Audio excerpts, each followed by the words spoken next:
টাকা দেবেন বাপের কাছে সেরা ছেলে, টাকা দেবেন বোনের কাছে সেরা ভাই, টাকা দেবেন মায়ের কাছে আপনি মধ্যমণি, মা মাংস ফ্রিজে রেখে দিয়ে সবার থেকে আলাদা করে খাওয়াবে।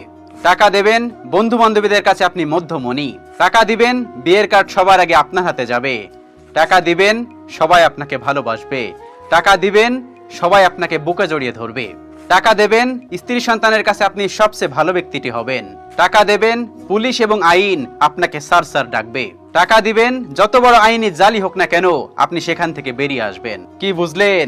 দিন শেষে সবকিছু এই টাকারই খেল।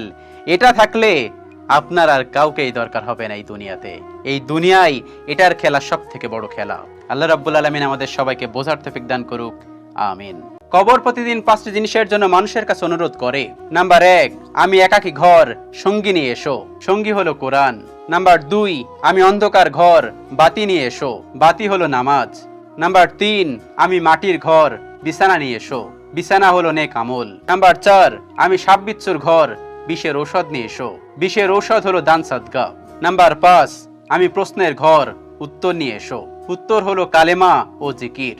একবার আপনি চিন্তা করেন তো, সামনে আপনার পরীক্ষা, আর সেই পরীক্ষার প্রশ্নপত্র আপনাকে দিয়ে দিয়েছে আপনার টিচার, তারপর আপনি সেই পরীক্ষায় ফেল করলেন, আপনার কেমন লাগবে?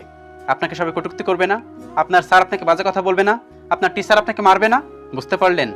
আল্লাহ রাব্বুল আলামিন কিন্তু সব প্রশ্ন দিয়ে দিয়েছেন, তারপরও যদি আমরা ফেল করি, হে আল্লাহ আপনি আমাদেরকে হেফাজত করুন, আমাদেরকে সঠিক পথে চলার তৌফিক দান করুন। হে আল্লাহ আমাদের সবাইকে সঠিক পথে চলার